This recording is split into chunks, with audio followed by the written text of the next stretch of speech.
120 journalists coming from Romania, Albania, and Greece and Bulgaria to Germany is something of a size we have never had coming from abroad, so many journalists, and we really welcome that and appreciate that very much. Starting with the deal, it's done. It took quite a while, but finally we now get it done. For the Q1 figures, we will have the DT group, including the OTE financial figures for Q1 this year.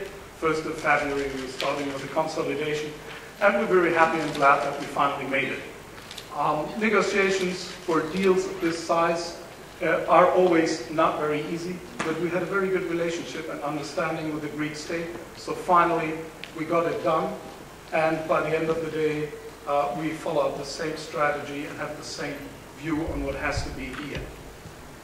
Looking on our value enhancement team and how the cooperation is already starting off, we recently now could start to work together, and we set up a lot of teams, 16 teams, in a joint value enhancement team to start working on joint products, innovation, technology, IT, and procurement. And I would like to express explicitly here my thanks to Mr. Volumis and his team, as there is only one thing to get a deal done. The second thing is always how to get it to life, how to get it to work. And the way we got introduced in the first team meetings, I must say, among all M&A deals and transactions and partnerships I've seen so far, I must say I have never seen something that started in such a good manner and such a good cooperative mood. And this is especially thanks to the team of Mr. Volumis and the whole management team that is here. I must say I'm really looking forward to the future cooperation. This is something good going on. But it's not only some changes there for the DT board in total. We had to reflect this partnership as well.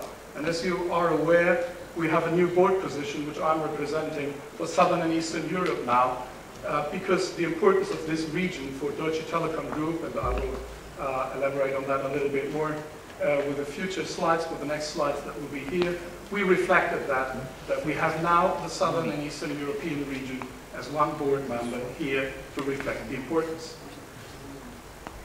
Starting with a geographical view on Deutsche Telekom. Who is Deutsche Telekom? Where are we? To give you a bit more financials and customer insights, what are we doing?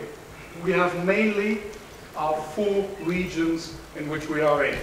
If we're starting with the first, with the US, our mobile business in the US, where René is obviously today, has a revenue of around 15 billion, an EBITDA of 4.2 billion, and currently almost 33 million customers in the US.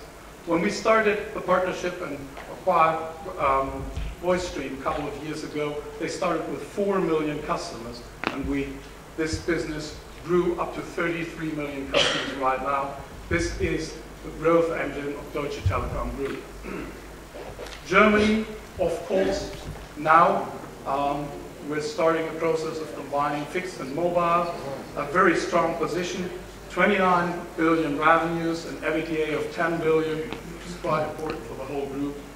Mobile customers, 39 million, and 29 million fixed lines, giving the size of Germany with 40 million households and 80 million people. Quite impressive figures, quite an important market share here in the German market. Mobile-only Europe, mainly UK, Poland, Czech, and Austria, and the Netherlands. 10.4 billion revenues, an EBITDA of 3 billion, and 39 million mobile customers throughout these countries. Pro forma Southern Eastern Europe, to give you a view of the importance of this region to Deutsche Telekom.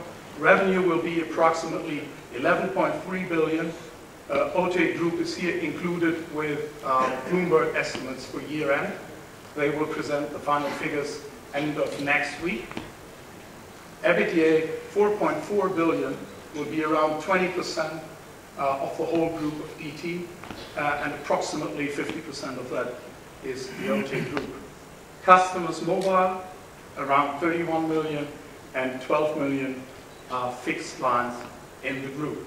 And as you can see, for the whole region, the match DT and OTE is, from a footprint, one of the best matches we could have for our footprint in total. You see that there's hardly any overlap, and on the other hand, the picture for the region is further optimized, and there is hardly any spot left where the whole group is now not present. But not only the geographical mesh fits. If you look on the financials, the OTE group and DT group seem to have a similar policy and a similar standing. OTE had a solid performance. Here the Q3 figures still left in revenue and income, and OTE